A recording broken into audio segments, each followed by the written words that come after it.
دوسری بات یہ کہ نبی پاک صلی اللہ علیہ وآلہ وسلم کے بارے میں لکھا ہے، نیشا پوری لکھتے ہیں کہ حضور نے لکھنا کیوں اختیار نہیں کیا، حالانکہ لکھ سکتے تھے، کہ جس وقت آپ لکھتے، اب یہ محبت کی بات سنا رہا ہوں، کہتے ہیں اگر آپ لکھتے تو قلم، آپ لکھیں قلم سے تو ہاتھ میں قلم ہوتا ہے، تو قلم اور ہاتھ کا سایہ کاغذ پہ پڑتا ہے یا نہیں پڑتا؟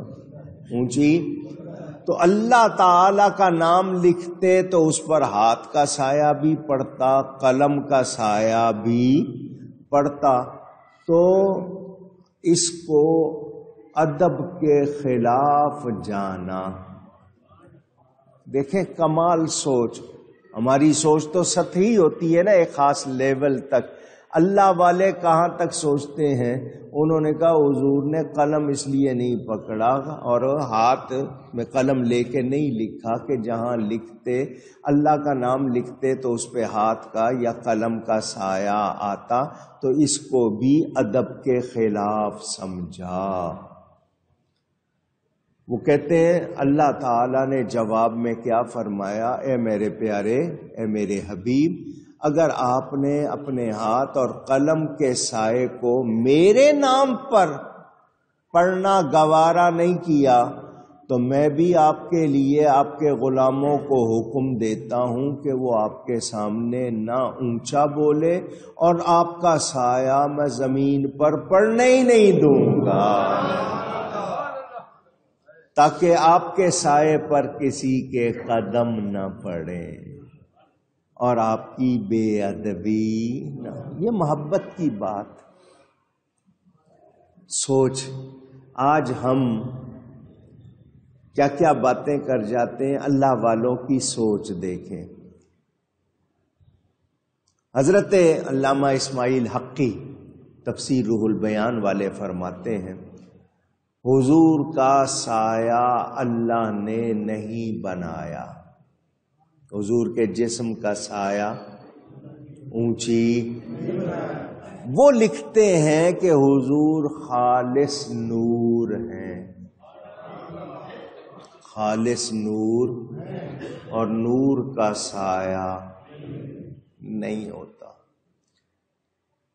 اس میں وہ کہتے ہیں اشارہ ہے کہ آپ نے وجود کونی و ذلی کو فانی بنا دیا، اور آپ وہ نورانی جسم ہیں بشری صورت میں کہ جب آپ دیکھیں حضرت جبریل امین آئے تھے حضرت مریم کے پاس تو انسانی شکل میں آئے تھے، بشری شکل میں، تو جب فرشتہ بشری صورت اختیار کرتا ہے تو اس کا سایہ نہیں ہوتا۔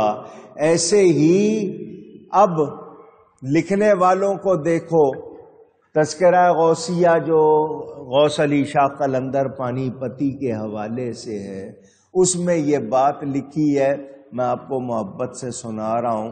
وہ کہتے ہیں حضور صلی اللہ علیہ وسلم کا جبہ آیا زیارت کے لیے، جو حضور لباس پہنتے تھے، تو اس جبے کا سایہ نہیں تھا۔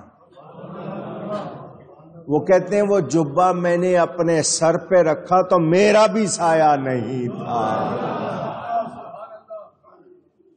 اب آج جو لوگ نہیں سمجھنا چاہتے، تو میں نے آپ کو پہلے کہا میں نہ مانوں کا کوئی علاج نہیں۔ میں نے آپ کو مسئلہ سمجھایا تھا، ایک بار پھر سمجھا رہا ہوں۔ کبھی بھی آپ کے سامنے کوئی مسئلہ بیان کرے تو اول تو یہ عام لوگوں کو کرنا نہیں چاہیے، کوئی بات نہیں کرنی چاہیے، کوئی آئے تو عالم سے بات کرے۔ یہ آپ کے سامنے پلر بنا ہوا ہے لوہے سے، سیمنٹ سے، مٹی سے، اوپر ماربل لگا ہوا ہے، یہ ایک وجود ہے، ٹھیک ہے نا، ایک جسم ہے نا یہ۔ اللہ نہ کرے کہیں کسی جگہ کوئی ایسا پلر ہو، وہ کسی پر گرے تو اس کو چوٹ لگے گی یا نہیں؟ ہو سکتا ہے ماری جائے، اتنی زور سے گرے کچھ ہوتا ہے نا ایسا. اس کا سایہ کسی پر گرے گا تو کیا ہوگا؟ کچھ بھی. پکی بات ہے نا، شک والی بات تو نہیں ہے. کیوں؟ کہ سایہ لطیف ہے، یہ کثیف ہے. یہ بھاری ہے، وہ ہلکا ہے. درست. جس کا سایہ ہوتا ہے وہ اس سے لطیف ہوتا ہے.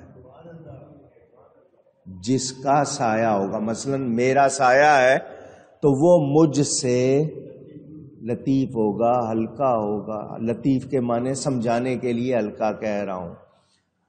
ہلکا ہوگا. میں کسی پر گروں اس کو چوٹ لگ سکتی، میرا سایہ گرے اس کو کوئی چوٹ نہیں. کیونکہ جس کا سایہ ہوتا ہے اس سے لطیف ہوتا ہے. نبی کا سایہ ہوتا تو نبی سے لطیف ہوتا یا نہیں؟ اگر نبی کے جسم کا سایہ ہوتا تو وہ اس سے لطیف ہوتا یا نہیں؟ جواب دیجئے. اگر حضور کے جسم کا سایہ ہوتا تو وہ اس سے لطیف ہوتا. اور میرے رب نے میرے نبی جیسا لطیف کوئی بنایا نہیں ہے، اس لیے ان کا سایہ نہیں ہے. کہ ان کا سایہ ہوتا تو ان سے لطیف ہوتا. تو نبی سے زیادہ لطیف تو کوئی ہے نہیں. اللہ نے اس لیے سایہ بنایا ہی نہیں. اور ویسے ان کا سایہ ساری کائنات پہ ہے. اور سائے کا بھی سایہ نہیں ہوتا. سائے کا سایہ ہوتا ہے نہ سایہ نور کا. تو نور کو نبی کو بنایا اس لیے ان کا سایہ بھی نہیں. ظاہری طور پر نبی پاک بشکل بشر، وہ بشر ہیں، ہمیں ان کے بشر ہونے کا کوئی انکار نہیں. قرآن میں آ گیا وہ بشر ہیں، مگر کیسے بشر ہے؟ بشر تو ہیں مگر کیسے بشر ہیں؟ دیکھنے میں ظاہر صورت بشری میں ہم جیسے ہیں، مگر حقیقت میں ہمارے جیسے نہیں. جو کہتے تھے نا خاکی بشر، تو نبی پاک بشر ہیں مگر ہمارے تمہارے جیسے نہیں ہیں. وہ بے مثل بشر ہے، وہ مجسم نور بشکل بشر ہے، سراپا نور مگر بشر کی شکل میں. اللہ نے چونکہ ان کو نور بنایا اس لیے ان کا سایہ اونچی. میرے دوستوں اور بزرگوں، نبی کا امی ہونا، نبی کا بغیر سائے کے ہونا، نبی پاک صلی اللہ علیہ وآلہ وسلم کی شان، مخلوق میں سب سے عرفہ اعلیٰ ہونا، یہ کوئی شبے کی باتیں؟ وہ امی ہیں جیسا اللہ نے بنایا، وہ نور ہے جیسا اللہ نے بنایا، وہ شان والے ہیں جیسا اللہ نے بنایا. مخلوق میں کوئی ان جیسا نہ تھا، نہ ہے، نہ ہوگا. میرے نبی جیسا کوئی. میرے دوستوں اور بزرگوں، نبی پاک صلی اللہ علیہ وآلہ وسلم آپ کا 4 مرتبہ شق صدر بھی ہوا. شق کہتے ہیں چیرنے کو، صدر کہتے ہیں سینے کو. 4 مرتبہ آپ کا سینہ فرشتوں نے چیرا، دل بھی باہر نکالا، اس کو بھی چیرا. آپ کی زندگی میں کوئی فرق نہیں آیا. آپ کی زندگی میں کوئی فرق نہیں. میرا آپ کا سینہ کوئی چیر دے، دل نکال دے، اس کو چیر دے، زندہ رہیں گے؟ آپ تو ویسے ہی کہتے ہیں ہارٹ فیل ہو گیا. حضور کا دل باہر نکالا ہوا ہے، اس کو بھی چیرا ہوا ہے. نبی دیکھ بھی رہے ہیں، نبی سن بھی رہے ہیں. یہ شان کس نے دی ہے؟ انسان کا جو جسم ہے اس میں کیا کیا چیزیں ہیں؟ اگر کوئی چیز کم ہو تو کہیں گے کہ یہ پورا نہیں ہے، اس میں یہ چیز کم ہے۔ نبی پاک کا قلب اطہر چیرا گیا اور اس میں جو شیطان کا حصہ ہوتا ہے وہ نکال دیا گیا، بنایا پورا، نکال دیا، کیونکہ نبی پاک صلی اللہ علیہ وسلم کو اللہ کی طرف سے جو کمال ملنا ہے، جو عطا ہونا ہے، وہی ہے نا، اس کے سوا تو مانتے نہیں۔ اب ہم یہ کہیں گے کہ وہ بلا شبہ بشر ہیں، شکل بشری میں آئے ہیں، مگر وہ کیا ہیں، ان کی حقیقت کو میرے رب کے سوا کوئی جانتا پہچانتا نہیں۔ میں یہاں پر آپ کو پھر ایک مرتبہ وہ بات سناتا ہوں۔ سمجھایا